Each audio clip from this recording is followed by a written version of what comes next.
Good afternoon, everybody. My name is Nicole Bakker. I will be moderating this conference. I don't know which number of conference it is, but we did a lot already. Today, the topic is the problem with watermills and the watermill landscape and the watermill biotope. Very interesting, complex topic. We will see that because all the speakers have got an enormous presentation prepared, so we'll try to keep it within the limits of the time. First, we have Hans de Mars, who is going to say something about the watermill landscapes. Secondly, we have Susanne Lund about the watermill problems in Denmark. And at last, we have Elisa Crawford, who's saying something about the information about watermilling and watermillers. I suggest everybody puts their microphone off at this moment, and then I will welcome Hans de Mars to introduce himself, and then I will start his presentation because Hans is doing it live on the spot. Hans, may I? Thank you very much. Hello, everybody. I'm Hans de Mars from the Netherlands. I am an eco-hydrologist, basically an ecologist. I'm dealing in my profession a lot of with water systems, nature restoration, nature development. I'm not a miller in any case. I don't possess a mill. I'm not a volunteer on mills, but I'm very much interested in the way water mills has impacted our stream valleys in the eras past. Nico, can you put the slides on? Definitely. There it is. Yeah.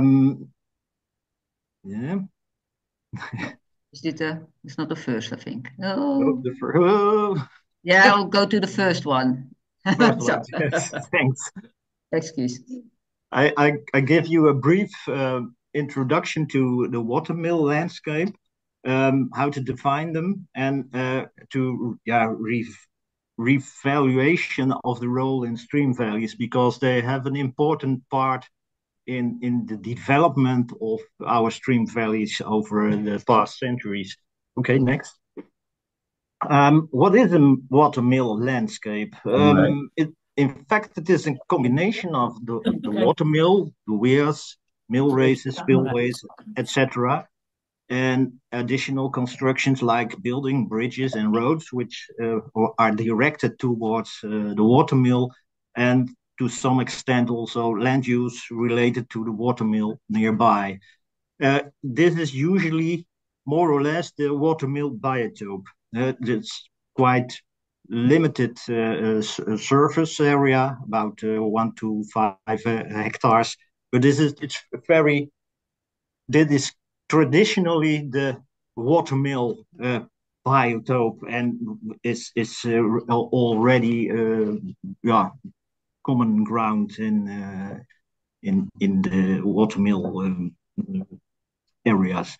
The next, but we missed something, and that is part of the alluvial plain, which is impacted by the impoundment of the watermill, and have influenced the development of the alluvial plain. And that is what I call the impoundment shadow, because you can't see it. What we see is a raised water level near the watermill, but the impact is much larger. Okay, next. Both are defining the watermill landscape, and usually it is a much larger area. In the Netherlands, they stretch out to 25 to 500 hectares, which is huge in our small country. This watermill landscape, the impact is little recognized and let alone acknowledged. We have to to be aware of the major importance of a watermill in the way it's operating in our landscapes. And we remind also that our watermills in South and West Europe are quite old. They may date back to 300 AD, Roman period, or at least 1000. They are already more than 1,000 years present in our stream valleys. Okay? How does it work? The impoundment is quite simple. Everybody knows it. The water level is raised by the weir, and it's much higher than in the surrounding area, and much higher than the natural water level in the streams. And that is why we can work with the watermill. The impoundment level may stretch out quite quite a distance upstream. In this example, in the figure in the left corner, you see that it approximately 1,200 meters upstream is still visible. Okay, but how do we define the watermill landscape? Basically, we calculate the backwater curve, as they call it, with a surface water model, which is in our country SOBEC called, and they define the stretching up of the distance to approximately 1,200 meters in this case. This is put on in GIS, and then we determine the area of the freeboard, which means is that we determine the water level in the river and look about from what is the water level close, how much is there between the surface area on the riverbanks, on the alluvial plain, and the water level in the river. Which changes. In case this water level is less than 1.2 meters below the soil surface, we can accept that the alluvial plain is influenced by the wetness, by the water level in the valley, which means it may contain wet grasslands, wet forests, or even marshes. And that's we can define it, delimit it with GIS, and we can create a watermill landscape. The impact in hydrological terms may even reach further on higher grounds, but that's only the ecological impact, which is quite tremendous. Okay, next. Nicole? Yeah, sorry. Yeah. To show you the impact of such impoundment shadow, for instance, we quite not so long ago, near Voordonk Mill, which is in the southern part of the Netherlands, we had a temporary maintenance on the weirs and sluices. With the water level in the river was lowered by 1.4 meters, and that's quite a lot for this area. And we follow it upstream the river, and the next picture shows you the impact. Yes, on more than 1 kilometer upstreams, the lowering of the water level in the river was still 1 meter. What used to be a moist floodplain was now a rather dry floodplain. So this is what happens to floodplains. The water levels are much higher, and consequently also the fields and grasslands along the river are much more wet. Okay, next.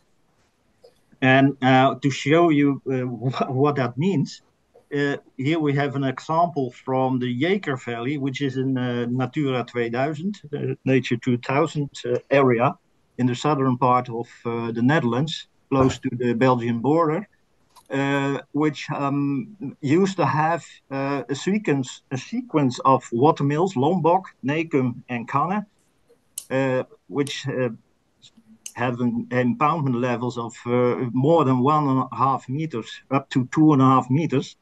And these mills were there present for at least 1,000 years almost.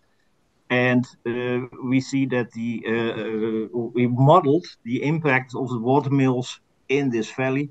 And you can see on this map, the more blue you see, the higher the water levels, even places where the water levels were on the surface. There were springs and seepage area quite common in this valley. This landscape existed quite a long time. Okay, next.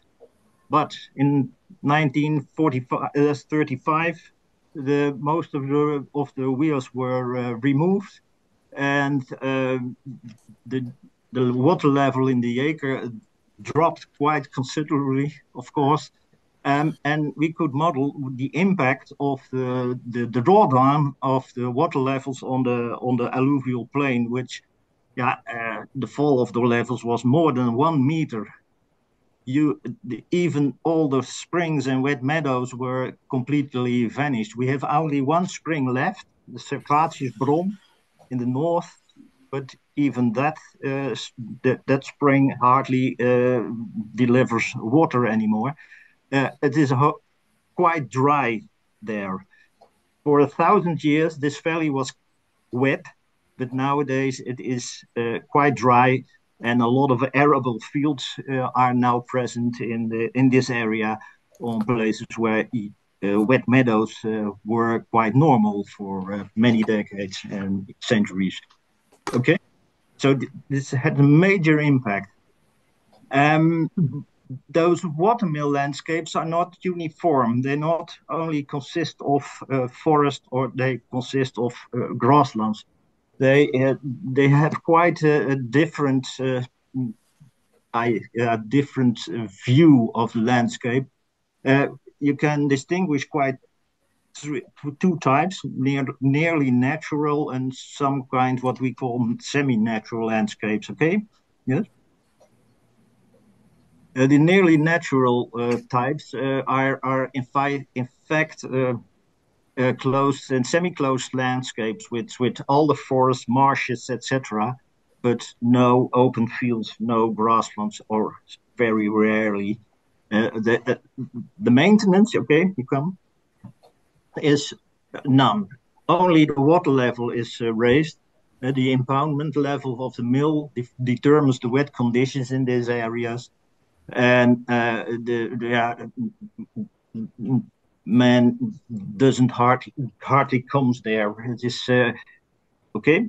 Then you have the semi-natural landscape, which is in fact also wet and moist, but they are usually wet meadows in quite variability of grasslands. Sometimes also coppice, older coppice, but most of the time they are very spacey rich, as we know it in historical times. Wet, all kinds of species were living there, and that is in fact the most important idea behind Nature 2000. That when we are facing back on our alluvial of valleys, uh, that one tries to recreate, to restore this type of nature. This low productive wet grasslands or wet meadows, which are quite well known for their species. But the management of these grounds were quite intensively, but in former years, in the early years, they were hardly fertilized. That is why they are so specific.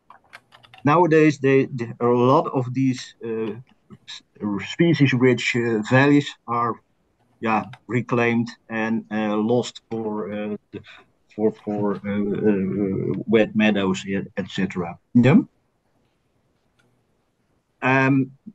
But in fact, these type of landscapes determined by watermill, many times determined by watermills, is in fact cultural heritage. It's not several of our valleys are designed or designated as Nature 2000, but in fact it is Cultura 3000, in my opinion, because without the mill, there was no there was no semi-natural grasslands of species-rich meadows or etc.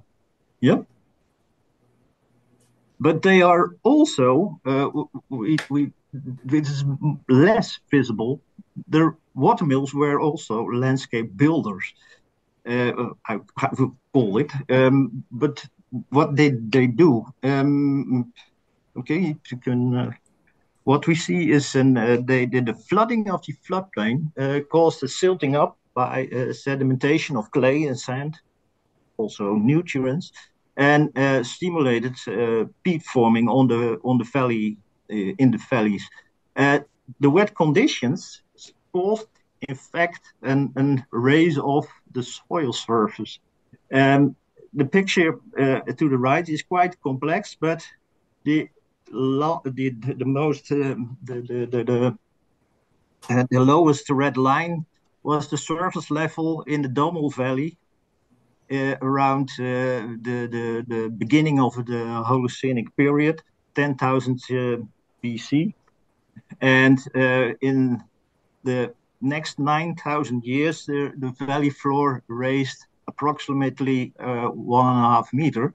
Around the year 2000, this is commonly accepted as a period with a lot of watermills. And in only 1,000 years, the rest of the valley also raised 1.5 meters. This quite remarkable. The same raise of the soil level in 1,000 years, while the 9,000 year before it takes also for while while in the 10,000 from 10,000 to 1,000 AD, it took 9,000 years to raise another half meters. So what was the explanation here behind is reclamation and watermills. Watermills keep back the silt of and clay and sand in the rivers, and caused it to raise and to sedimentate on the valley floor. Okay, can even be more. Walter Merritt in 2008, there's a publication in Science. They thought they had to study natural erosion processes in several rivers on the foothills of the Appalachian foothills. And they thought it was natural erosion what they saw. But instead, they were studying quite something else. Okay, and this floodplain is in only appear to be in the lower picture. You can see it in the lower picture. This valley was raised by 4 meters in less than 300 years, and who was the culprit in this case? Watermills.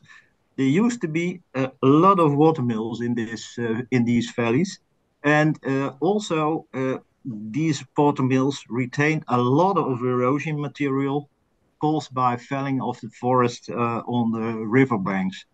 And it looks as if nowadays the watermills are already quite a long time disappeared, but the valleys look as if they are natural, but it isn't. It is man-made landscape, and the river is still,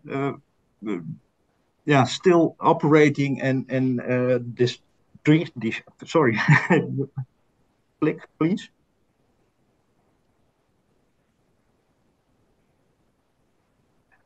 It is a destruction of the former watermill landscape here, what we see, the erosion. What was sedimented in the previous eras is now rapidly transported to the sea by a free-flowing river, but it's not it is not a natural system. It's in fact not in balance with the landscape it's flowing through, and this is a situation which is everywhere where we destroy dams will continue. The river is flowing faster and eroding faster, etc. It is not a natural process. And what Watermill also concluded. Okay. Yep. Next. Climate change is also a challenge. Storm surges and flooding versus dry riverbeds and water shortage.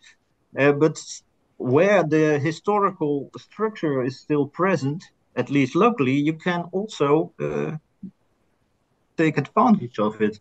In 2018 and 19, in the Netherlands, there was a severe drought, and the water board, as a last resort, asked in the province of Brabant, the watermills, the last watermills existing still, to please to retain water. The water board itself couldn't do nothing else. Only the watermills were in this case the last resort to raise and to retain water in the various streams. In storm surge, or quite recently, a storm surge in 2024. Once again, the water board asked, in this case, Hooijdonk Mill, which is near Eindhoven, to retain extra floodwater in the watermill landscape to help reducing the risk of flooding downstreams in a village over there. And that is also a nice cooperation between water boards and the watermill. And I think it's quite exceptional. It is still an exceptional situation, but the value of watermills is recognized again, at least in the province of Brabant, but not everywhere, helaas. Okay. Conclusions. But in my opinion, we, from cultural heritage, in my opinion, is focused on watermills as an object, but it isn't an object. It is only a focal point of an entire landscape. And in that case, I think the watermills and the everybody should take in account that when you have a watermill, you have an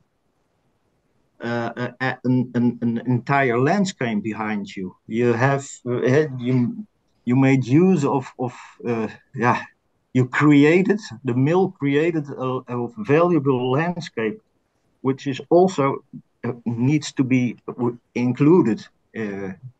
Watermill landscapes in Europe are quite old. They date back to Roman times, so they defined their own landscape. Every watermill landscape is different, and that's no surprise, but it may change over time, partly because of the land use by man in over time, but still the watermill is the main protector of the watermill landscape and everything which is growing there and living there. Okay. in my opinion, they are heritage landscapes, and often many ecologists don't realize it, but they are usually also ecologically highly valued. Many locations in the Netherlands are associated with Nature 2000, but the only reason that they are qualified for Nature 2000 is because these mills have withstand every change in landscape for over centuries. And I cannot see there is a conflict between ecological restoration and watermills.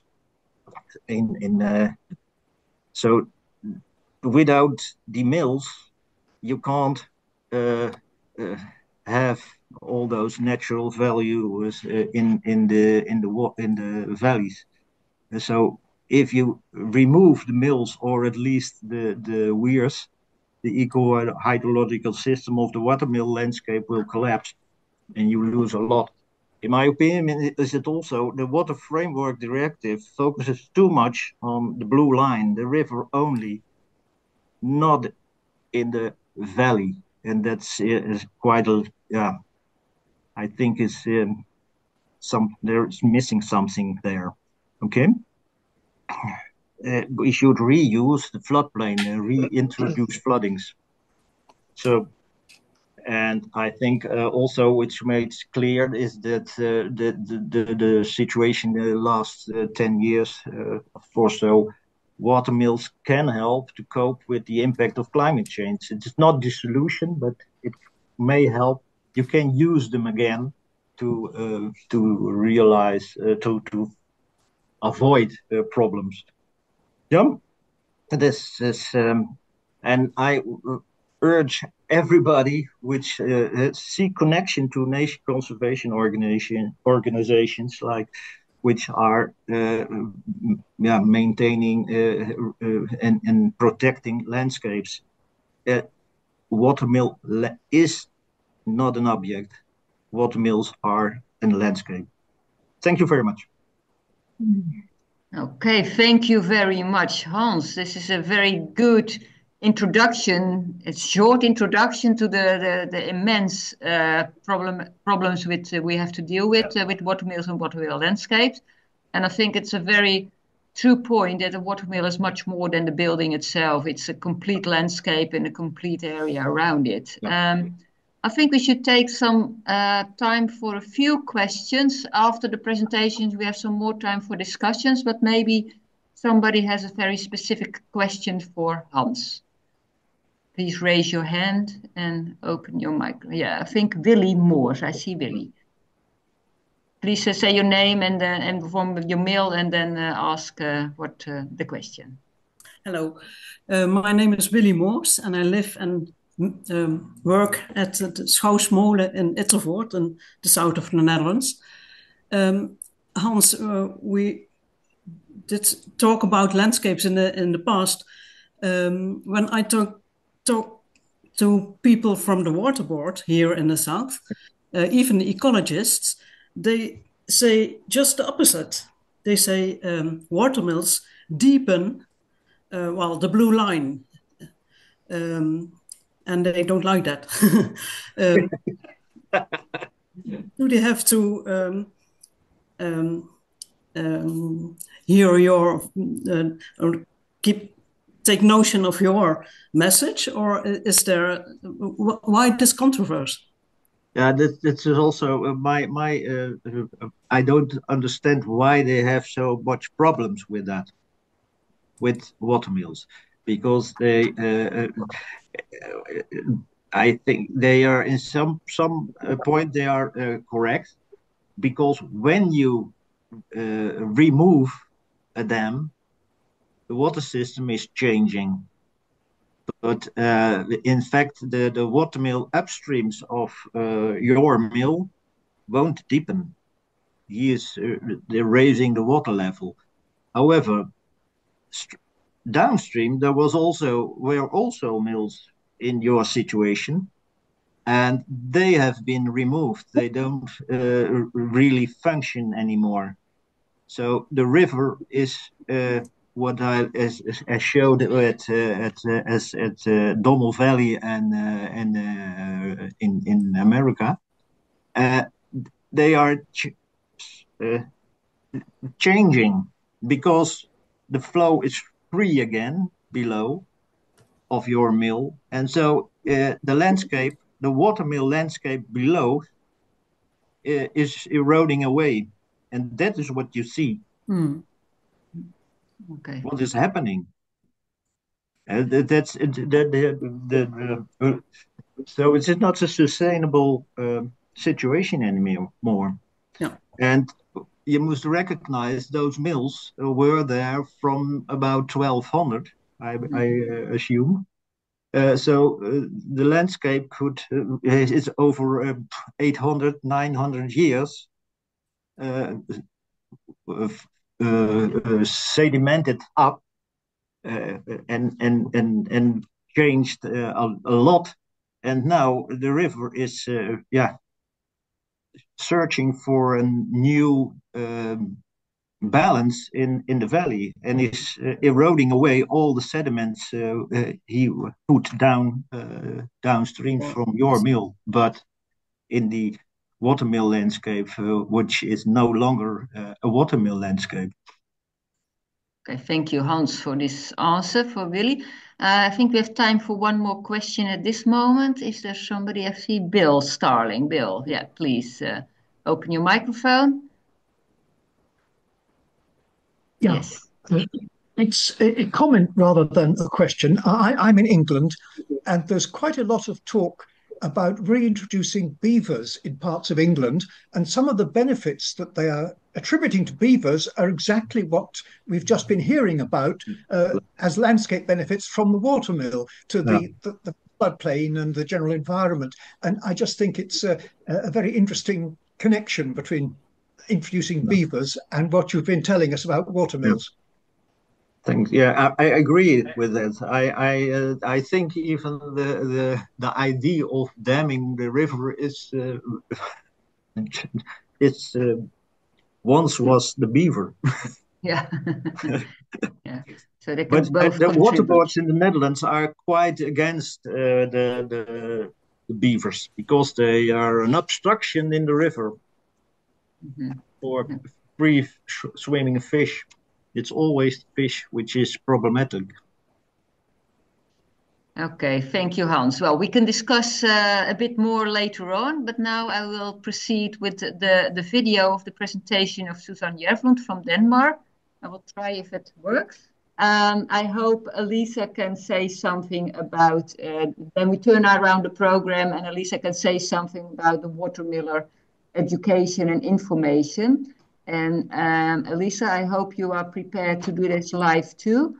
I don't know if I have your presentation present at the moment. I don't think so. Well, let me see. No, I don't think so. So I must ask you to do it on the spot. Is that possible? Elisa Crawford, where are you? Sure, I'm happy to help.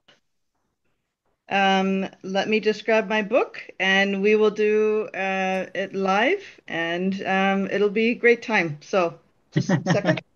Yeah, sorry.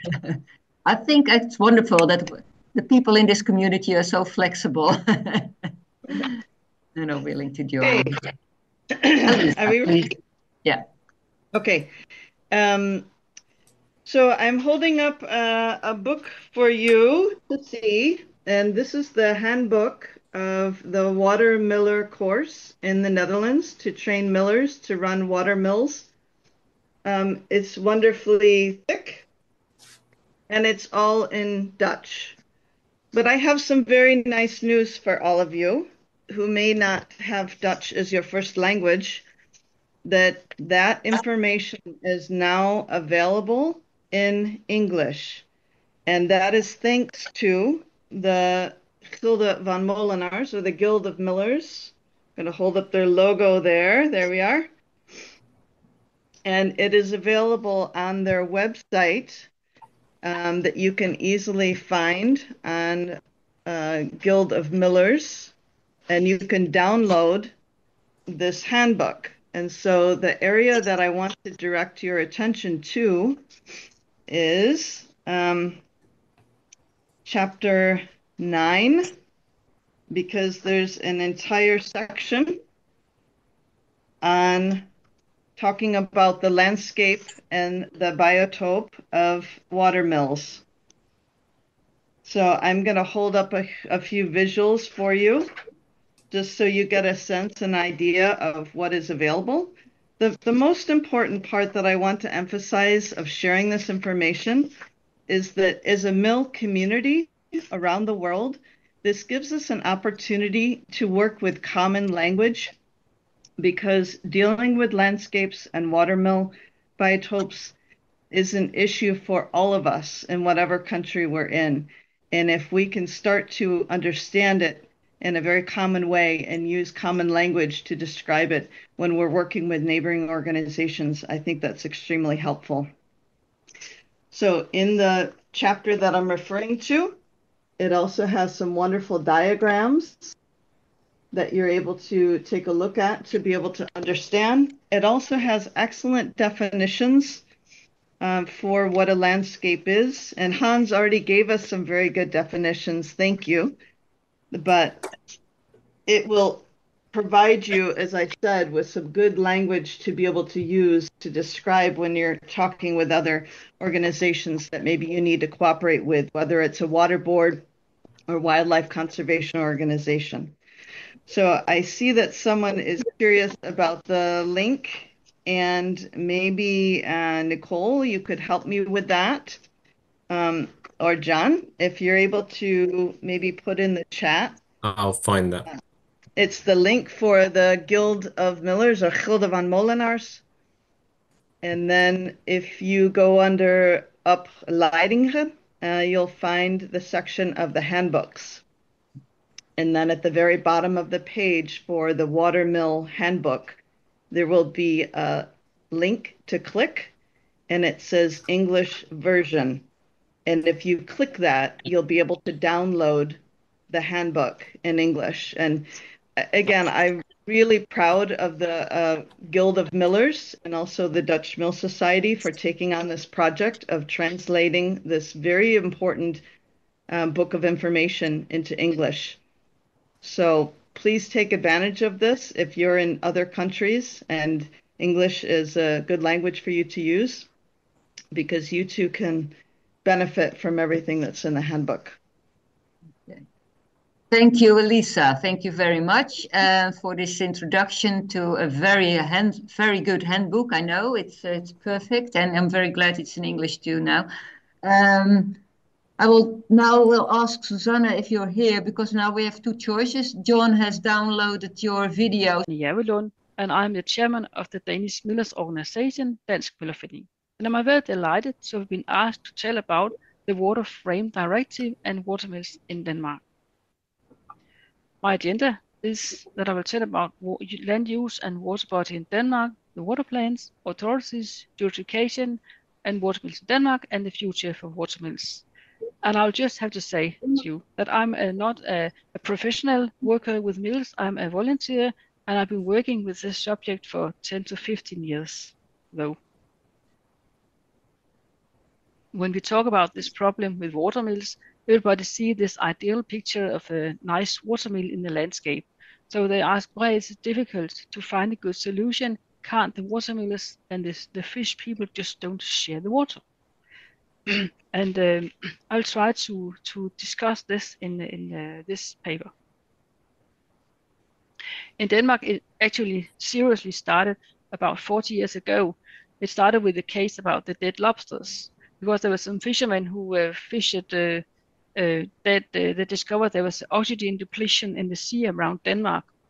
And every year we see this picture, as you see on the slide here, where the red marks is really dead parts of the sea in Denmark. And we can now see that even if we had these 40 years with water planning, it's still the same. And it's really unfortunate. But as a we can discuss the reason why it hasn't helped. But we have had 8 different water plans, 3 before the Water Framework Directive, and then 3 afterwards. And even now they have reopened the water plans. So actually there's a new water plan going on in Denmark. But when you look about the land use in Denmark, so there's about 60% of the land is farmland, and about 10% is what we call nature. When you look at the water course, there's a goal in the water plans that 10% of the water course is what we call modified or heavily modified artificial, and 90% of the water courses have a goal to be natural. That's a goal. In a natural world, it's about 3% of the water courses that is characterized as with good ecological status. The EU Water Frame Directive, it starts in 2000, where the member states agreed to work to improve the ecological quality of the water and wetland in Europe. It's a frame directive, and every member country have to make their own implementations of this frame. As I mentioned before, it is so that 90% of the water courses in Denmark have the target to be in good ecological state. And also there's a rule in this water frame that when the catchment area of the water course is less than 10 kilometers, it's not an obligation to be in the Water Frame Directive. But if the classification is to be in good ecological status, then it's included. It means there's almost no water courses in Denmark is excluded from the Water Frame Directive, even if they're very small. Denmark is a small and flat country. One of the first water plans was in 2014. And in that, there was it identified 1,300 barriers. It's the thing that we are mostly interested in as watermillers. When the subject I work with, it is the barriers. 1,300 barriers, and there were only 3 watermills. So we were not really that nervous. We thought, oh, they will take care of the watermills. The next water plan in 2015 to 2021, there was 2,000 barriers identified. The difference in color depends of how long they've been in the plan. And when we come to this water plan number 3, there was 3,500 barriers identified. And out of this number, there was the decision to remove about 400 barriers. Of these barriers, only 22 was watermills, and 9 was hydropower stations. You can see it's all the barriers that once was there. And here we see on the left side, we have the watermills, and on the right side, we have the hydropower plants, where it's with the brighter color, it's marked on the map. When you look at the barriers, what kind it is, because it's organized, it's only 6% that are watermills. The mostly is unknown, or it's road underpass. And road underpass could be watermills as well. Unknown could be watermills as well. Regulation structures could be watermills. So I have to go through every point of these 400 points to know which watermills is included here. When we look about the authorities in Denmark, we have the Agency for Culture and Palaces under the Minister of Culture, and their jurisdiction is the listed buildings. And the legislation in Denmark for listed building is that it is the building. It's not the function of the building that is preserved. We have the local municipalities, and their jurisdiction is the building listed worthy of protection. But they don't have the interest in a functional mill as well. Then, of course, we have the environmental side, and the new Danish Agency for Green Land Redevelopment and Aquatic Environment is a new agency that is founded here in 25, and they're not interested in the function of watermill as well. They're the very strong NGOs for agri-industry in Denmark, the fisher, the nature organizations, and they are very strong in this field, and they're not interested in the function of watermills as well. So the only one who really fight for that is us in the Danish Millers organization and the mill owners. But we are very few, so we are actually in a weak position. But I'll say that every time there's a water plan, then we come in with consultation response, and we also have contact with the politicians. We have contact to press and so on. But it's a very heavy area to work in, so it's not something where you are rewarded, I'll say. But there's one thing in the Water Framework Directive that I want to point out here. It is that there is an option for the member country to characterize the water body as heavy modified if it has been modified by human activity. And it's actually written in the paper because of a way to preserving and save the dams and weirs with watermills. But it's very, very used. And it's very rarely used in Denmark. I think it's only 1 or 2 water bodies where it's used. And it's, of course, near Copenhagen. We say that when we don't live there. Then I have to look at this paper. In Denmark, we had Anders Jespersen, and he was one of the pioneers in the field of molinology. And he made a prediction. He was very nervous about these water plants. I think he was more clever than the rest. And he made this preservation plan for watermills back in 1993, where he had this scheme where he listed the watermills in different categories after their technology. And he said that the highest priority was listed as A, and B the 7, and then 17 in basic. And if we preserve these mills, we would have a good representation of the mill technology in Denmark. And if you look at the map today, I put red crosses and orange crosses and singlets on. And red crosses mean there's no mill left. Orange is that it's really weak, or it's beginning to miss. And the green signal is there's still water there. But it's obvious that the 61 mills have not been preserved. When we look at the development of watermills in function, it's so that we only look at mills in function, not at the building, because that's not a subject for us. Of course, we're interested in building, but it's a function as a mill that is our main interest, because it is important to preserve the mill, to have it in function.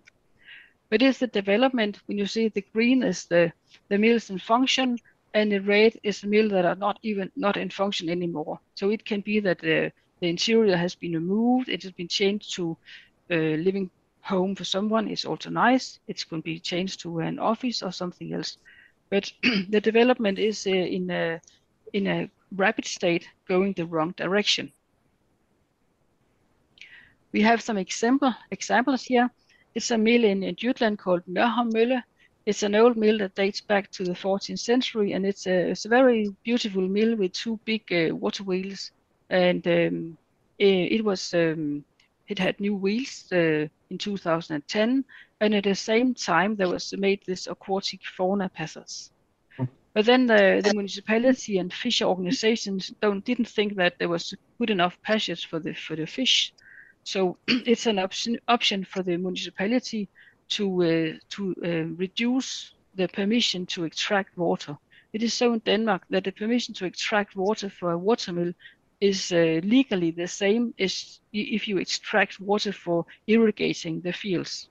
So the municipality can say, oh, you can only use water 10 Sundays in July and August from 10 to 16. And in that way, it's impossible to preserve water wheels. The mill owner tried to install an engine that could turn the water wheels, but he didn't succeed. It did not function. So after 10 years, the water wheels was really ruined. The millwright was crying when he saw it. And we think it's sad, such a nice mill. But then it's also very difficult to maintain the building as a mill. Then it must be transferred to anything else. And if you look at the interior, as shown at the picture, it's an intact mill. Another mill picture I'll show you, it's a mill called Bogballemølle.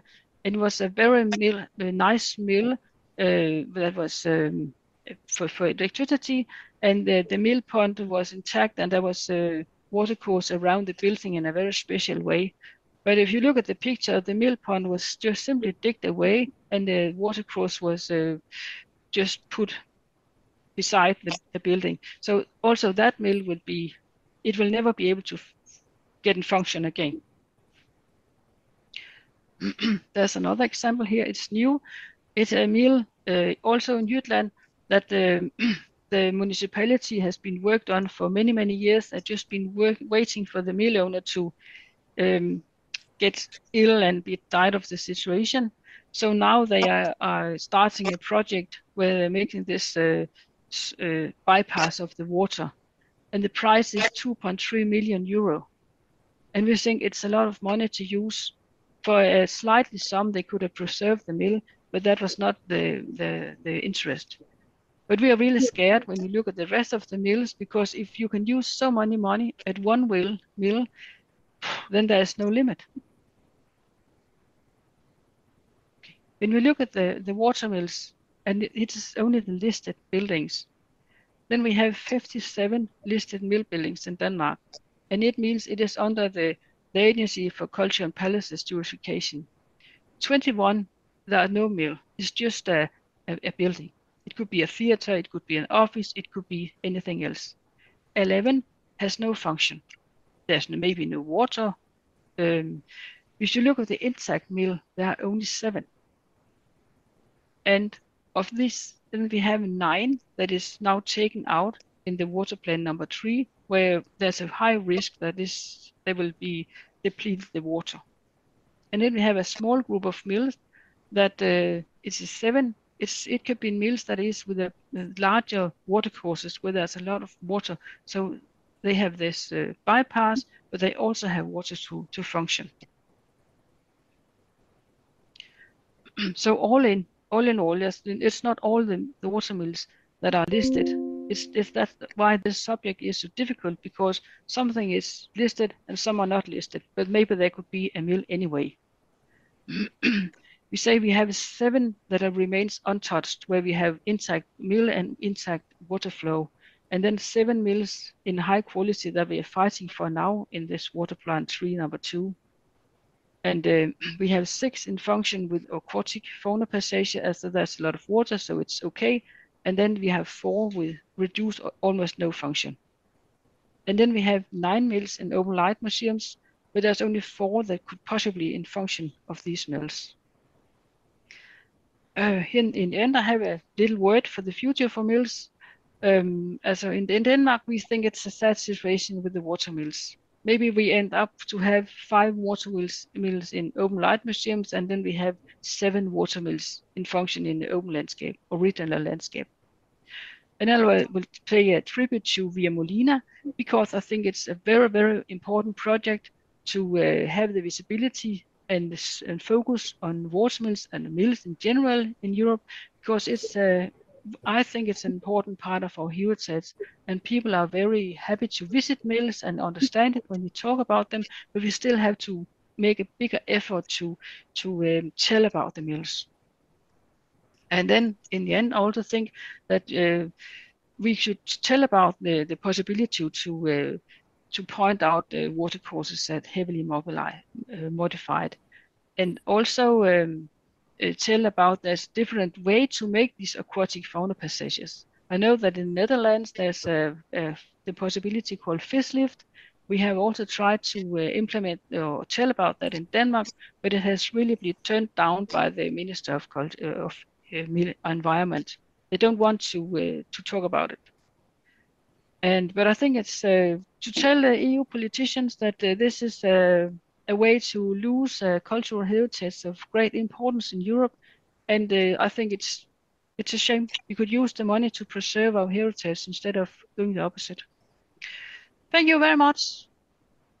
for listening. Well, thank you, Susanna, on video. I don't know. Yeah, applaud. Thank you, Mark. I don't know if Susanna is here already or again. I can't see you very quickly. Otherwise, there's a possibility maybe for questions for Susanna. But I don't see her, so probably something went wrong. Luckily, we had a video. Thank you, John, for doing that. Well, then the floor is open for discussion or remarks. And I think it would be good to, well, if people raise their hands and have something to say about maybe the problems in their own country. Who can I give the word first? Who is there? Please put the symbol of the hand in the screen, then I can see it. I think, is it Bea? Are Yes. you? Yeah, Bea. Yeah, please. Yeah. I have a question for Hans. We are a very lively watermill. Yes, it's called the Broegmühlen, and Broeg is wetland.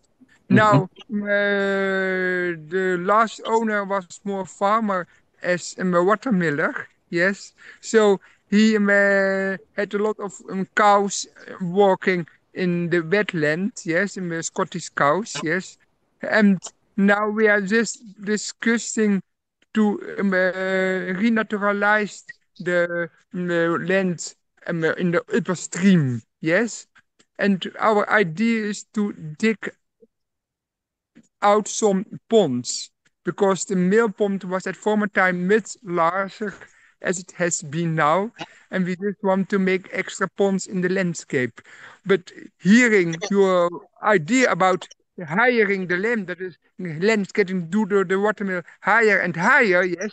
So I don't know if it is wise either dig the ponds, either let the landscape be more intact, and you see the dilemma we have? Hans, do you understand the question? Yes, I understand the question. I cannot. I think I can't. I need to see the landscape to give you an advice. Can you? Is it a lowland or more? Are you in the foothills or somewhere? No. It's quite flat Flat. land. Yeah. You still can see it. Yeah, the ponds, have they a functioning a function for the mill once? They had once in past time, but they Yeah. have now in the higher level they have been dried up. Okay.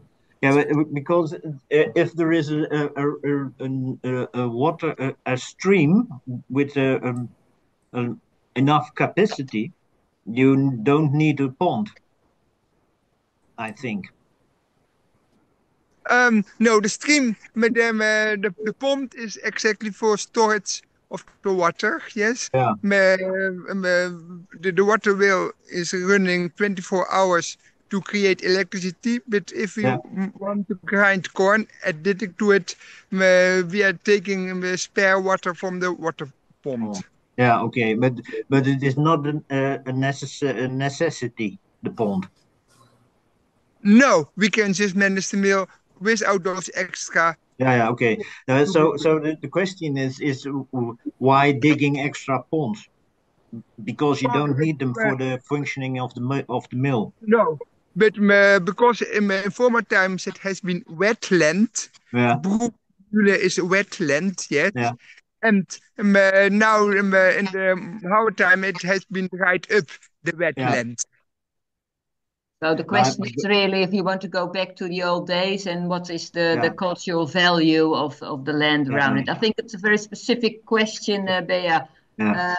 Maybe we can do that some other time with Hans, because I don't think everybody can follow exactly what is going on. So I will go on to some other questions, and I think Susanne is already here again. So sorry, Susanne, I didn't see you earlier. Are there people with questions for Susanne, or maybe Elisa or Hans again, or just a remark in general. That's also possible. Please. I think I saw a hand from Maria Grano. Maria, Yes. Maria, please join us. Thank nice you. to meet you. I'm Marika from Italy, and it's a pleasure to be here with you. I'm a researcher in the field of cultural heritage, so it's a pleasure to see that finally we are putting together culture, science, ecological point of view. From my point of view, my research were in the field of geological aspect. I never studied fauna, and it will be interesting in the future to study also this aspect in Italy. And maybe there will be in the future projects in order to study that. In fact, there is a good news. In the next years, Europe will fund projects that will bring together culture and earth science, ecological science, and so on. So we are in the right way. This is the right way. So keep forward and keep work together. Thanks for your activity, the Hollandisch Molen, and also Water and Land Project. It's very, very interesting. Here in Italy, we are trying to organize some regional appointment in order to create laws in the different region of Italy, because there is the problem that Susanne pointed out about the different ministries, culture, environmental, and so on. But also in Italy, we have the problem that each region has different laws regarding the landscape. So we are trying to organize different regional level appointment, but also we are going to organize a meeting with ministry. For now, I don't have more information to give you, but I hope that in the future, also the Italian Ministry of Culture will recognize these very important international movement about mills. So thank you very much. Thank you. Yeah, thank you very much for joining our network and for your introduction about the situation in Italy, which is also very interesting and has its own challenges, as I hear. Thank you. Thank you. I see also Andrew Finden has raised a hand. Andrew, you can open your microphone. Yes, I'm in Wales in the UK. The River Authority, or the people who are in charge of rivers in Wales, called Natural Resources Wales, have recently proposed that they would do some trials on some rivers by removing weirs to increase the passage of migratory fish. They seem quite convinced that that's the problem of the decline in fish numbers, although in their study they did with the Environment Agency in the UK, in England, they identified the fact that the number of migratory fish which are actually entering the rivers from the sea had declined by over 50%, but they don't seem to think that that is the factor that's reasonably responsible for the decline. So they are really seen to be working towards using weirs as the blame factor for the decline of migratory fish. And so we need to sort of battle against this. And it would be helpful if we'd got access to studies in Europe where weirs have been removed, but now they're looking now to replace them because they realise that that is the wrong thing to do. As a quick study, I did a quick study on our own mill pond, and I identified 26 species that would probably disappear if our mill pond was denied water from the river. So, but we just need some hard evidence really to put against this authority to persuade them that they're pursuing the wrong course of action. Okay, thank you, Andrew. I see, John, do you have a response to the thing of Andrew, or do you have another question? Well, it's actually going to pick up on what Andrew has said. You know, having now listened, Hans, to your sharing the studies, it strikes me you already have a methodology. You have an approach where it is possible to analyze a river catchment, and you've defined, and this comes back to what we've recognized is now set up in the Volunteer Guild's handbook, you know, a set of clear definitions. I would be encouraging, just as we did for the windmill biotope, for us to prepare a standard approach, which can then, as Andrew describes, be used in each country to build an evidence base. Because I think, Hans, you very clearly explained to us how you know, the barrier is, yes, is in one sense unnatural, and yet it has been in the landscape for 500, 1,000, or even more years. So it has recreated a different landscape, and then actually taking that away, as you say, the river's trying to find a new normal, but in doing so, you have some clear evidence can undo much of the ecological value which has been created over this period of time. So I would strongly encourage us to be able to collaborate again internationally to come up with a standard. This is how you do it. This is how it's done here. And that then gives us a greater, I think, weight. Helps Suzanne in Denmark and helps us in Wales, in England, in Scotland, in each country to be able to challenge in an informed way these different pressures on our landscape. Thank you, John. Yes, that would be a great idea indeed if we have some standard. And maybe to go into, because I thought Andrew also was asking some examples of the biodiversity in around the mill. I don't know if anyone has any research on that. I'm not sure if there is actually. Wouter Twijfel, do you know anything about that maybe from your... I hope do you hear me or not? Yes. Yes, yeah, you No, go. sorry, I don't have that, Nicole. No, sorry. And that's maybe because it's not there, I suppose, because... Yeah, right. Yeah, that's reasonable. Yeah. Yeah, okay, yeah. That's the question for Lane. Yeah, thank you. Okay. Can I make a remark? Yeah, you can. Who's speaking? Yeah. Oh, yeah, Hans, yeah, please. I think it's quite common that so-called Nature 2000 areas containing watermills. And that's what I stated earlier. That is for a reason, because the watermills protected that area for the last century. So the decline overall in other parts of the river, the watersheds, didn't go on there quite as rough as elsewhere.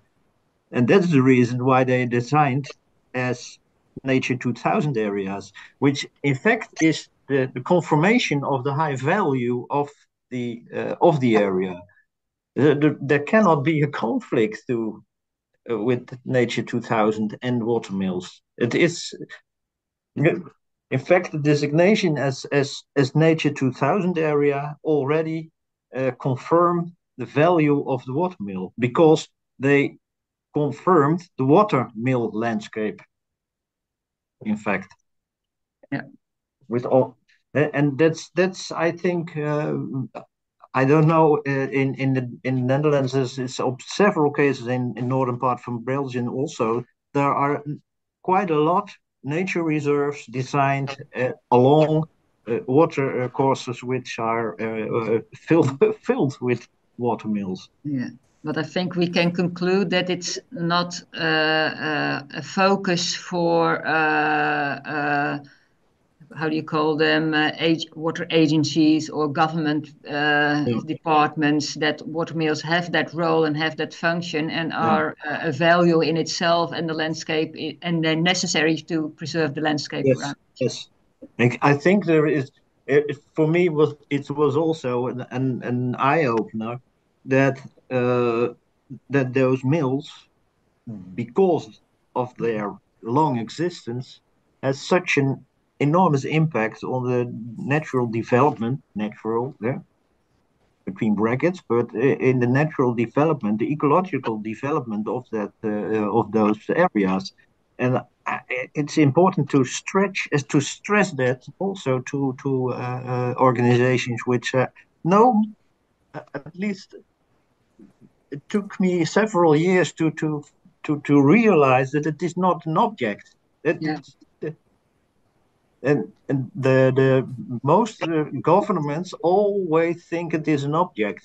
It isn't, but never see the landscape behind and the values, the ecological values be upstream. Yeah, so I think that what was true that you said also involve nature organizations. Yeah. And, yeah. I think there must be a PR campaign to stress that in very good, all the countries. Yeah, I see that Mark Borton has raised his hand. Please, Mark. Hi, from Connecticut in the United States.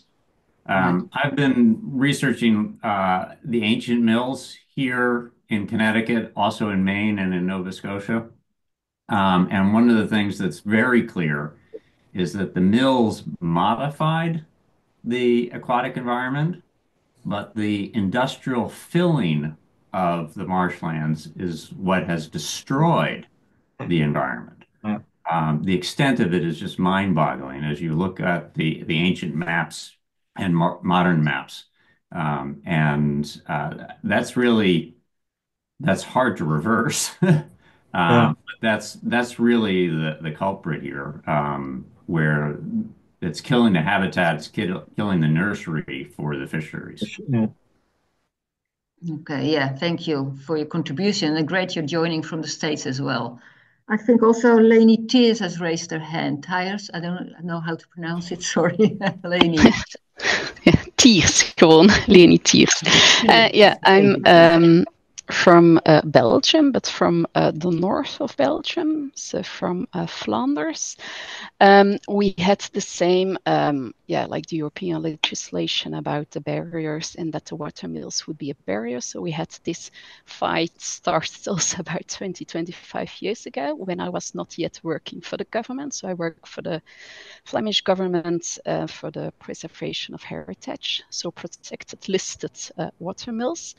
But we had the luck that in our legislation, apparently still the watermills had the right to the water. So and it was like old legislation from before Napoleon. So they were quite strong. If they were still milling, they had strong legal rights to the water. So the people who control like the water currents. Yeah, I'm not that good in English. So they had to make sure that the mills could still keep working, keep functioning. So we have this like 20 years of expertise with bypasses with mills that are still working. We are struggling because we, as a Flemish institution for listed watermills, we want all the mills to work again, to function again. And we notice that when the mill is not functioning at the moment, for our colleagues from the water department, it's difficult to take it also in account, but still in our talks with them and in our advices that we gave in construction works and everything at the currents, we try to emphasize the importance of the mills. So we have some bypasses. Sometimes the bypasses don't really work because we see there's no water in it, but the mills work. So we are, as someone working for the water mills, I'm very happy with the results up till now, but still we are having difficulties, and it's a fight that you can never stop. We noticed that also the attention, also with floodings and everything, it's a fight that never stops, I think. But still, if there's like an international like collaboration on water mills as a barrier for fish migration, I think it would be nice to. Well, I think it would be good if we could also share some information. Yeah, maybe complain together, so to do something together. Maybe that's the most. Yeah, but we also have some functioning bypasses for fish, and the mill's still functioning, so it can work. It's very it can. And I think because it's also a problem with starts from the European Union, we really need each other to make a fist to get the water mills on the agenda for the Europe point of view. It doesn't help for the UK and for the States probably, but for the EU countries maybe. Yeah. Okay, thank you. I'm looking for some last questions because of the time. We're also trying to stop around 5:30, but please, if you have any more questions. Yes, I see Graham Saunders raising his hand in the screen. Thank you, Graham. Yes, please. Hello there. Can you hear me? Yeah, definitely. Yeah, thank you. Right. We have a mill in mid Wales, and the mill is listed. It's 2-star listed, so it's quite well protected. But the actual leat leading up to it and the weir is not listed, and yet to me it just seems like a historic monument. It's about half a mile long, 2/3 of a kilometre. So, and it's actually owned by 4 people. So to get water back to our mill, we would need to repurchase the land, I believe, off these people and rebuild the weir. People are nice, they might actually let us do that or let us take water through. But the fact that it's not listed and the weir is not listed, and the previous gentleman talked about fishermen, fishermen want to take it away. And I'm not sure if they'd actually tell us because, the mill does not own the weir anymore. No. So somebody else does. In fact, 2 other people, one on either side of the river, own it. So it's very strange to me. But if these things were listed, and it's a half mile sort of structure like this, if it was prehistoric, it would be listed. But it's been there for 300 years. So it is a task for us as well to that's what windmills the same actually, but then in a different way to raise awareness that the surrounding of the mills is also valuable and tells a story and should be protected as well. And especially with water mills, is that essential for the preservation of water mills and water milling to get the mill working again, keep on working. Andrew Finden, you raised your hand, please. Yeah. Graham, could you get in touch with me at the Welsh Mills Society? Okay, I'm in the Welsh Mills, but yeah. Well, you'll see my name and contact details, or at least telephone number in the newsletter. So please give me a ring. It's something we need to talk about. Perfect. This is exactly what we want in this network, that we get together also after this kind of conferences. Great work, guys. Okay. Could I just say something else about the ecology? You have a weir, you obviously have a different ecology upstream because it's slow moving and it's deep. But the actual river downstream is quite fast moving, and there's a lot of invertebrates there. It's a site of special scientific interest, the river we're on. And when you go dipping for these things and identifying them, they're quite special, really. So, yeah. Yeah. The fauna is also a big issue to get on the agenda. We do a lot of work for that too, yeah. Okay. I don't see any hands at this moment. Am I right? Yeah. Well, and then for this moment, I want to thank you all for joining. This video and the presentations will be online, I think, the end of next week, but I will send an email around for everybody to look at it again. I'm sorry for the technical disturbances, but in all, I think we got the message, we got the presentations, and I really want to thank the speakers, Hans, Susanna, and Alisa, for the preparation of this. Very valuable information you gave us and all the reactions you gave us of this network. Please get in touch, because I think this is only the start of raising the issue and addressing the problem around watermills, which is highly underestimated. So thank you very much again, and I hope to see you next time. Bye-bye. Bye-bye. Very much. Thank you. Bye-bye. Bye-bye. Bye. Bye-bye.